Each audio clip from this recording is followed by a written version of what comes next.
지난 한 주간 명절 때 우리는 고향을 방문하고 가정을 만나느라고 조금 여유가 있었던 그런 시간이었습니다만, 세계 경제에는 요동치고 큰 깜짝 놀랄 만한 도전적인 사건이 있었습니다. 중국과 미국의 AI 전쟁이 시작이 되는 것처럼 느껴지는 그런 큰 사건이 있었습니다.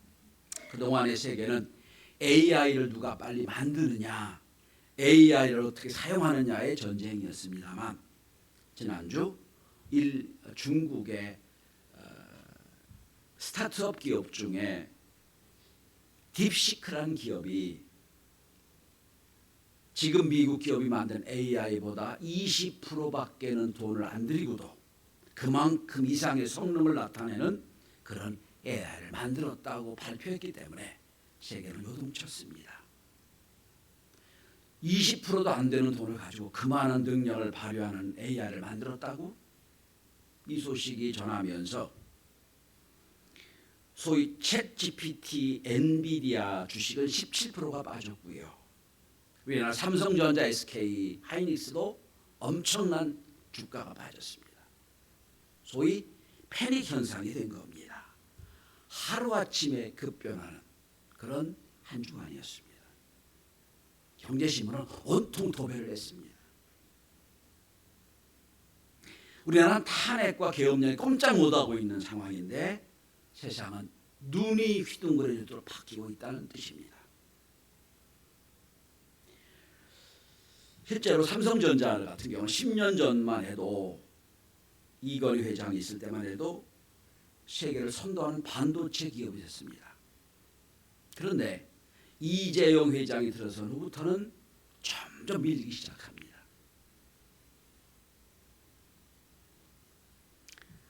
이건희 회장, 그 이유를 여러 사람이 분석을 하면 이건희 회장은 날마다 바뀌어야 된다, 바뀌어야 된다, 변화밖에 없다.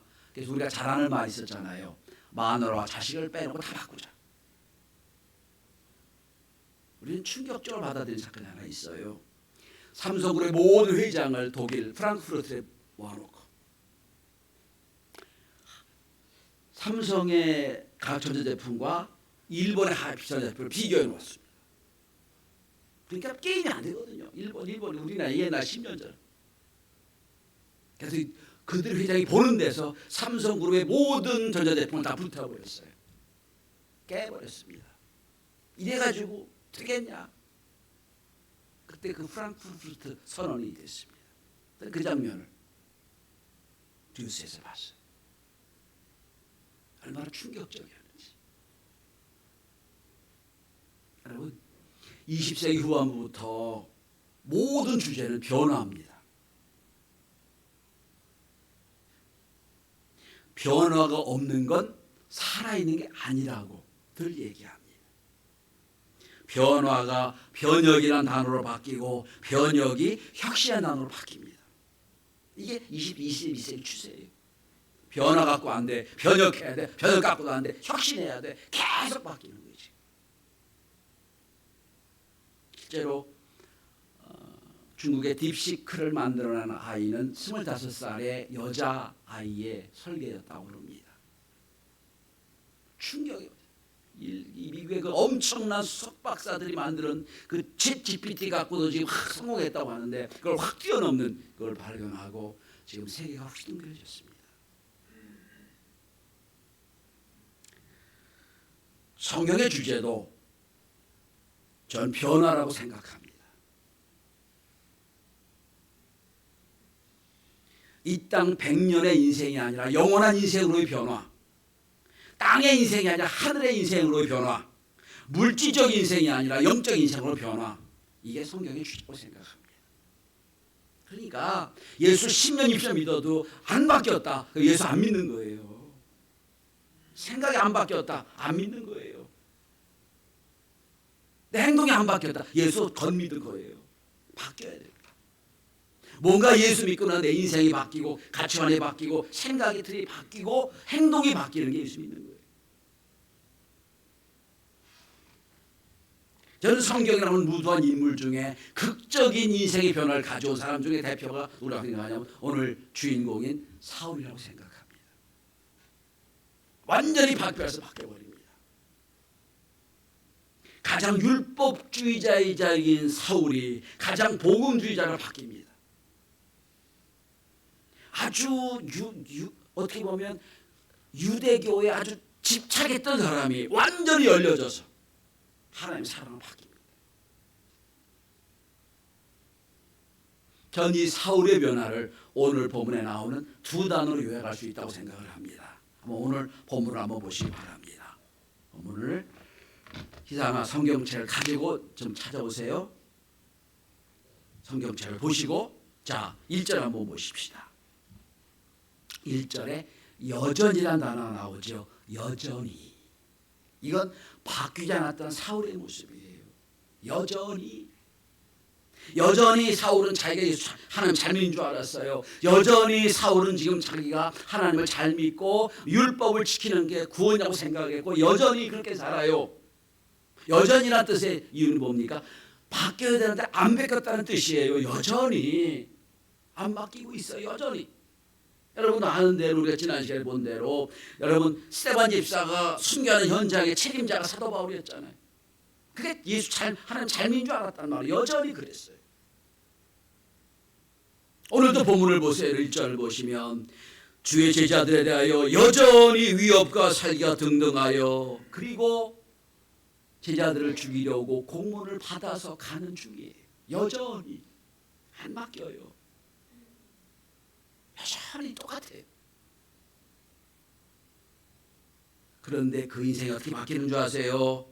3절을 보세요.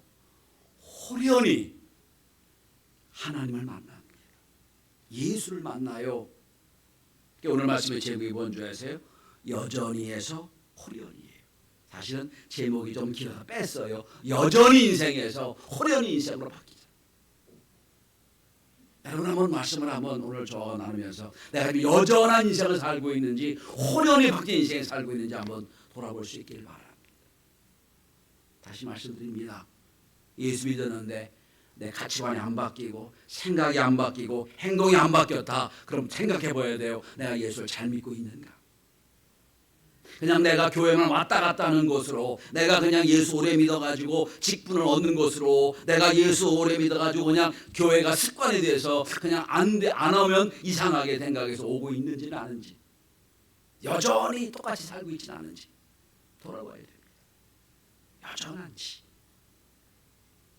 여전히 율법주의자로 살고 예수를 핍박하는 자로 살고 그리고 그게 자기가 신앙생활 잘하는 줄 알았던 오늘 사울에게 호련히 하나님이 찾아옵니다. 호련히. 여러분 사도 바울은 나중에 이 똑같은 요 장면을 사도행전에 3번 나와요. 자기가 고백하는 게 몇 개 있거든요. 그런데 똑같이 고백합니다. 하나님이 나를 호련히 찾아오셨다. 내가 찾고자 막 구한 것도 아니고 호련히 하나님 나를 찾아오셨다는 거예요. 자, 여러분 우리가 우리 눈에 보이기에는 호련이에요. 그러나 호련이가 아니에요. 하나님의 준비하신 게 쫙 있어요.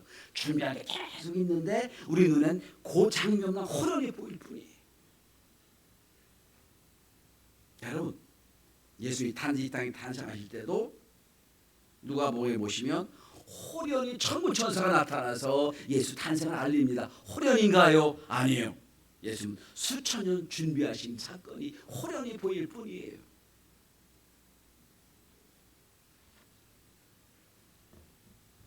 자,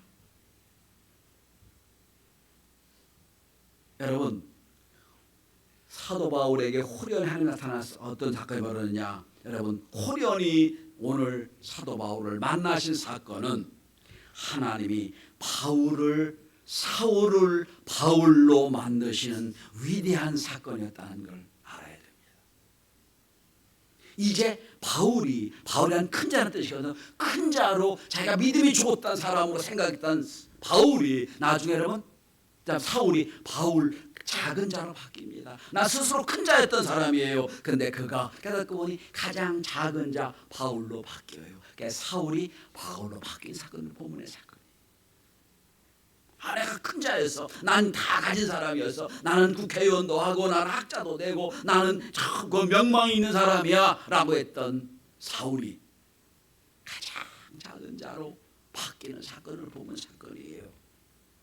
자, 오늘 본문도 자기가 하나님을 잘 믿는다고 생각해서 체포영장을 가서 받아가지고 다메섹에 있는 예루살렘에서 두려워서 도망갔던 제자들이 많이 모여 사는 다메섹에 가 소문을 듣고 가서 예수의 사람을 잡아 오려고 체포영장을 가지고 하는 상황입니다. 여러분 오늘 본문을 보십시오. 그런데 여러분 3절 한번 다시 보십시다. 사울이 이 길을 가다가 다메섹에 가까이 이르더니, 가까이 왔어요. 다메섹엔 지금 예수님의 사람이 많이 모여 있어서 사울만 가면 다 풍기박살 날 상황이에요. 호련히 하늘로부터 빛이 그를 둘러 비치는지라. 호련히 빛이 비칩니다. 이 빛이 헬라어로 보면 포스에크투 우라누라는 단어로 나옵니다. 이건 영어 성경엔 from the heaven으로 나와요. 하늘로부터 빛이 비쳤다라고 나와요. 이 헤븐입니다. 스카이가 아니에요. 눈에 보이는 하늘이 아니라 하늘 아래로부터 빛이 비쳤다는 뜻이에요. 자, 빛이 비쳐서 하나님의 사도 바울의 길을 막으세요. 막으세요. 그렇죠? 자, 가는 길입니다. 가는 길에 빛이 비쳐가지고 하나님이 말씀하십니다. 사울아 사울아 네가 왜 나를 핍박하느냐 말씀을 들어요. 한번 잘 보시기 바랍니다. 성경에 뭐라고 되어 있는지. 자, 7절에 가던 길이 아니라 서 있게 됩니다. 서 있더라. 가는 길을 막으신 거예요. 그죠? 그 다음에 8절에 보면 체포영장을 가지고 간 사울이 아니에요. 사람들에게 끌려서 다메섹에 갑니다. 끌려서 가요. 이제 눈이 안 보이니까 빛이 확 비쳐가지고 눈이 멀었어요. 그래서 끌려서 다메섹에 이제는 체포영장을 가지고 간 사람이 아니라 누구의 의지를 받아 끌려간 사람이 됩니다. 하나님이 길을 막으시는 거예요. 너 그 길 제 길이 아니야. 막으신 사건이에요. 이거를 호련히 설명할 방법이 없어요. 갑자기 C.S. 루이스의 말대로 하면 예기치 못한 은혜를 경험하는 거예요. 예기치 못한 은혜, 준비되지 못한 은혜를 경험하는 거예요. 여러분 잘 생각해 보십시오. 여러분들이 오늘 이 자리에 오신 것도 여러분의 인생에 하나님이 호련히 나타나서 여러분의 길을 막으신 결과 아닌가요? 나는 이게 내 인생인 줄 알았어. 하나님 없이 내 인생을 계획을 세우고 이렇게 살고 있는데 오늘 갑자기 하나님 나타나가지고 여러분의 길을 막으시고 여러분의 인생을 트셔서 오늘 여기 온 거 아닌가요?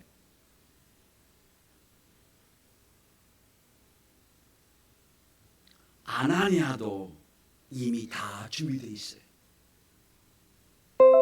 아나니아에게 나타나신 하나님이 야 이제 사울이라는 사람이 너 찾아올 거다. 사울이요? 예수님 잡아주었던 우리 제자들이 그때 많이 죽었던 사람 그 사울 맞아 그 사울이야. 안 됩니다. 아니야.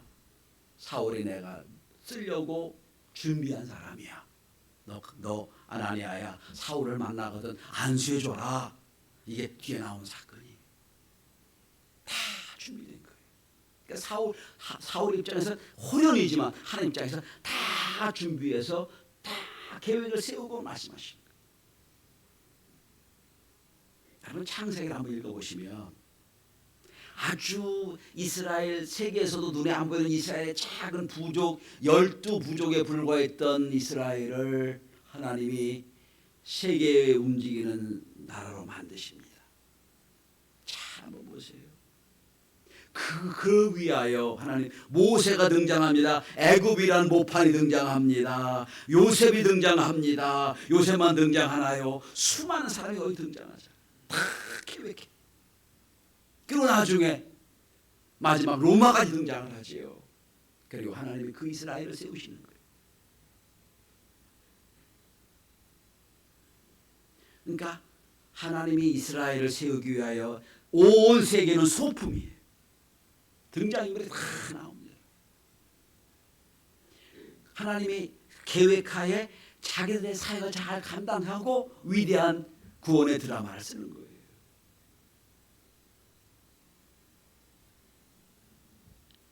하나님의 손에 잡히면 모든 것이 다 아름답게 쓰이는 하나님의 소품이 되고요, 하나님의 사용료가 사용품이 되는 거예요.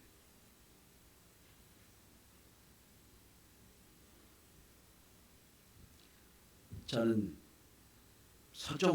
원래 제가 문학가가 되려고 했던 사람이거든요. 처음에 영문학을 시작했으니까. 그런데 문학을 참 지금도 좋아하는데 서정주 시인의 시 한 편이 이런 비슷한 시가 있지요. 한 송이 국화꽃을 피우기 위하여 봄부터 소쪽새는 그렇게 울었나 보다. 한 송이 국화꽃을 피우기 위하여 천둥은 먹구름 속에서 그렇게 또 울었나 보다 라고 시작하는 그런 시. 그러니까 서정주 시인은 국화 한 송이를 보면서 그 국화꽃이 피기 위하여 수많은 세계 온 우주가 움직이는 것을 보고 시로 만든 거예요. 우린 학교 다닐 때 그게 여러분 윤회 사상에 근거한 불교적인 시라고 배웠어요. 그리고 그렇게 외웠습니다. 그런데 전 신앙적인 눈으로 보면 여러분 하나님의 위대한 섭리를 그렇게 아름답게 묘사한 시가 없다고 생각해요. 풀잎 하나를 만들기 위하여 하나님이 봄부터 여름부터 비가 오고 가뭄이 들고 햇빛이 쬐고 수많은 역사가 등장해서 꽃이 피었는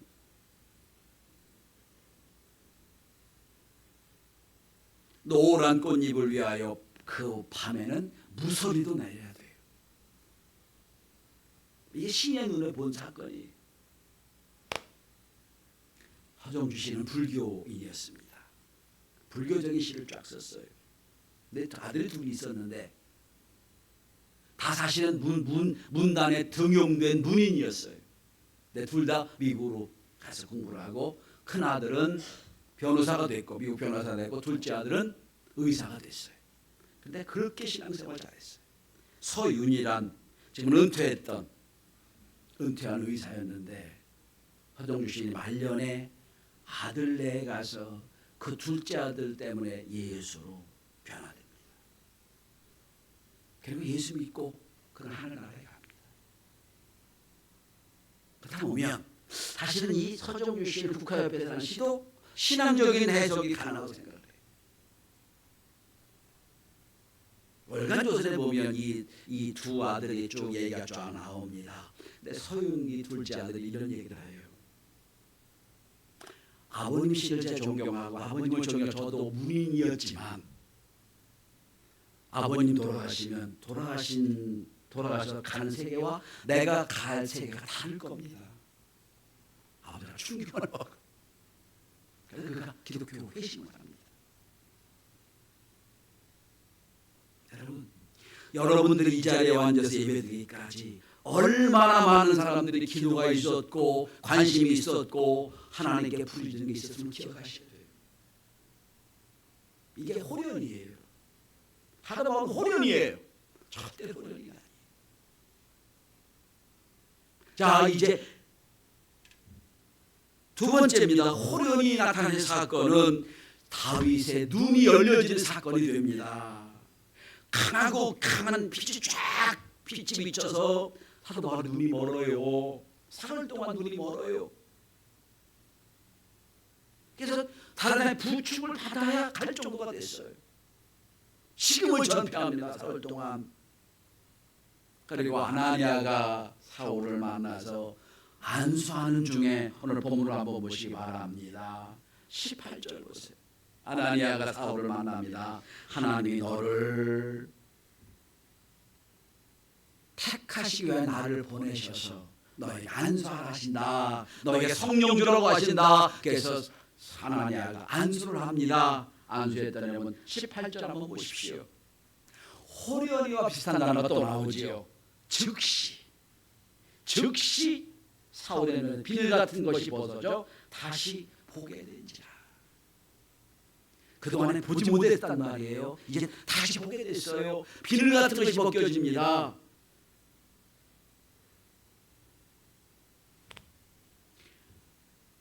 사도 바울의 눈을 덮고 있던 신앙적인 고집, 아집, 그러니까 그 다음에 유대교의 딱딱한 율법, 이것이 다 벗겨지는 거예요. 다시 보게 됩니다.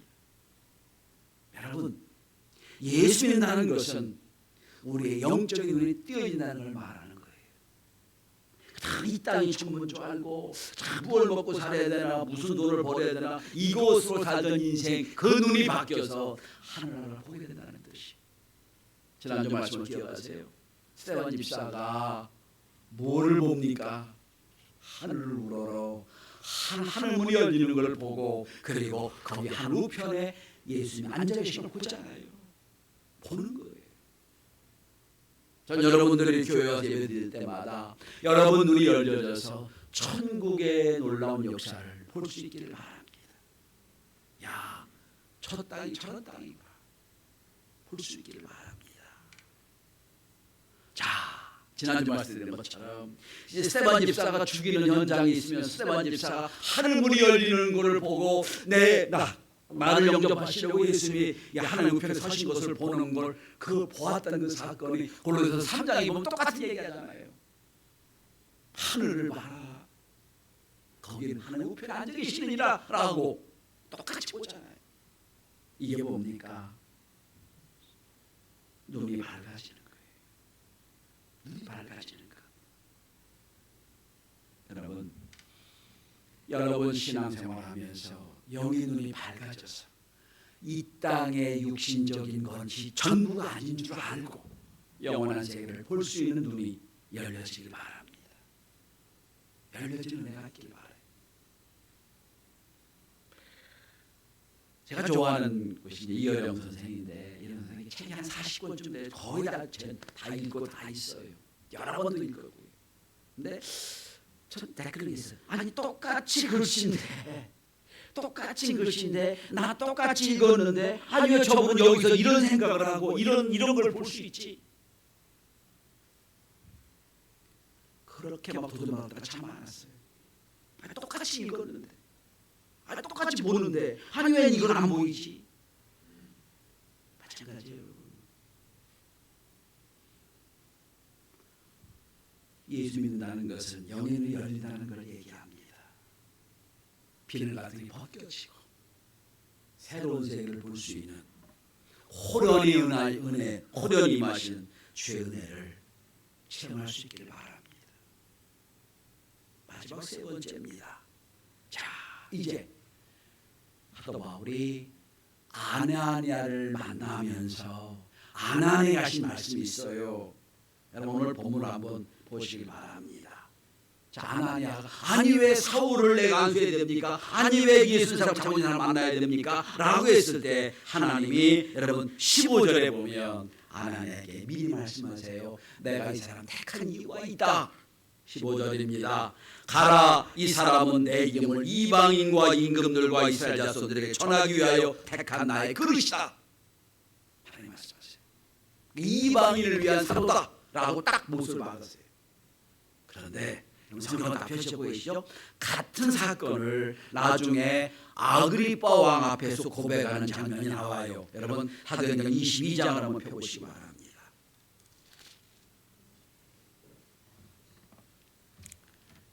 22장을 펴보면 그가 왕 앞에서 이 사건을, 자기가 예수 만난 사건을 쭉 고백하는 사건이 나와요.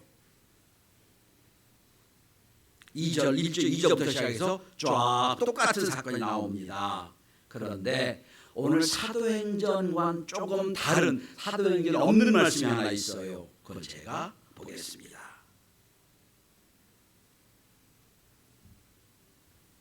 9절입니다. 10절입니다. 내가 이르되 주님 무엇을 하리까? 라고 질문해요. 사도 바울이 자기 질문한 자기가 고백하는 거예요. 사도행전 오늘 9장은 객관적으로 이제 묘사하고 있고요. 22장은 자기가 자기를 고백하는 거예요. 내가 눈이 나사렛이 왜 나를 핍박하느냐? 누이시옵니까? 나사렛 예수다. 내가 그때 사도 바울은 이렇게 고백합니다. 내가 무엇을 하리까? 내가 무엇을 하리까? 사도 바울은 아는 거예요. 나를 택하신 뜻이 있을 거다. 나를 호련히 만난 이유가 있을 것이다 생각을 합니다. 그리고 물어요. 내가 무엇을 하리까? 여러분, 진짜 예수 믿고 난 뒤에 이 질문이 없다면 예수 잘못 믿는 거예요. 내가 무엇을 하리까?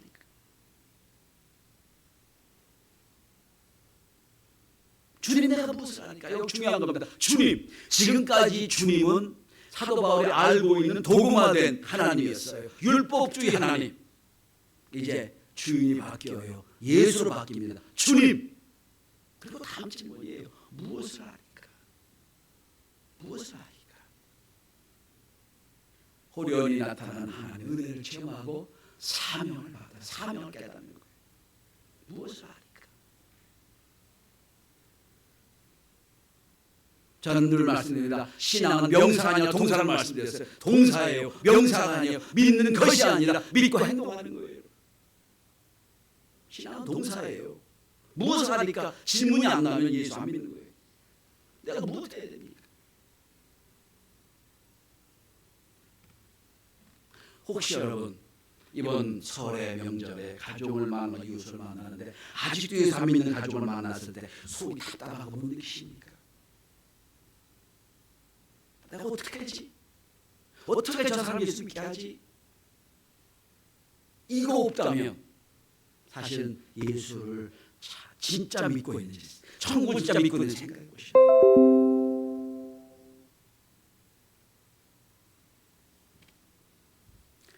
찰스 콜슨이라는 사람이 있었습니다. 법학 박사요, 변호사였고 닉슨 대통령의 최참모였습니다. 책사였습니다. 그는 해결사라는 이름을 붙을 정도로 냉혈한이었습니다. 이렇게 필요하다면 자기 할머니라도 밟고 갈 사람이란 냉혈한이라는 평가를 받았지만 아주 닉슨 대통령 아주 잘 사용했던 책사였습니다. 그런데 워터게이트 사건 때문에 결국 감옥에 갑니다. 잘하던 사람이 갑자기 감옥에 가서 죄인이 됩니다. 그 무렵 그는 예수 믿는 친구들의 권유로 C.S. 루이스의 순전한 기독교라는 책을 감옥에서 할 일이 없잖아요. 탐독을 합니다. 여러 번 읽고 그가 그 책을 통해 회심을 합니다. 예수 믿는 사람이 돼요. 그리고 그는 생각합니다. 아니 나를 위해요 예수 십자가를 받아 죽으시고 나를 구원하신 고통을 십자가 생각하면서 내가 무엇해야 되지? 똑같은 질문이에요. 주님 내가 무엇 해야 됩니까? 똑같은 하다 바울의 질문을 콜슨도 합니다. 무엇 해야 되겠습니까? 감옥에 살 일 없어요. 그는 은혜 받고 나서 제일 죄수들이 싫어하는 제일 좋지 않은 빨래 빠는 일부터 합니다. 그러니 죄수들이 보니까 아니 저 잘 나가는 사람이 금방 나갈 사람 같은데 아니 저렇게 우리의 빨래를 빨아준다고 안 믿었어요. 이게 몇 개월 동안 계속 사람들이 다 믿게 됩니다. 남의 시간을 빨래하면서도 찬양을 하며 빨래를 합니다. 결국 그는 이제 사면을 받아서 이제 감옥에서 나오지만 그 경험을 알고 1976년 전과자, 재소자, 범죄 희생자 및 가족을 돕는 교도소 선교회를 만들어냅니다. 그리고 1992년 세상을 떠날 때까지 그는 이 사역에 전념을 합니다. 그가 이렇게 변화된 것을 책으로 만드는 것이 백악관에서 감옥까지라는 책으로 번역이 됐어요. 한국에는. 원 제목은 본 어게인입니다. 새롭게 되나? 여러분 우리에게 생일이 두 번 있다고 그럽니다. 태어난 날과 사명을 깨달은 날 두 번 있다고 그럽니다. 여러분 생일 다 있으시죠? 그러면 또 다른 생일은 언제겠습니까? 저널다 칼 힐튼은 말합니다. 인간 생의 가장 최고의 날은 자기 사명을 깨달은 날이다 라고 말합니다. 하나님이 저와 여러분 인생의 호래에 오셔서 우리에게 허하신 사명이 뭘까요? 어느 날 태어나 보니 다 안 믿는 사람들, 안 믿는 가족에서 나 혼자 믿게 한 하나님의 사명은 뭘까요? 어느 날 태어나 보니 다 예수 믿는 사람, 부모에 만난 그 가정에 태어난 나의 사명은 뭘까요?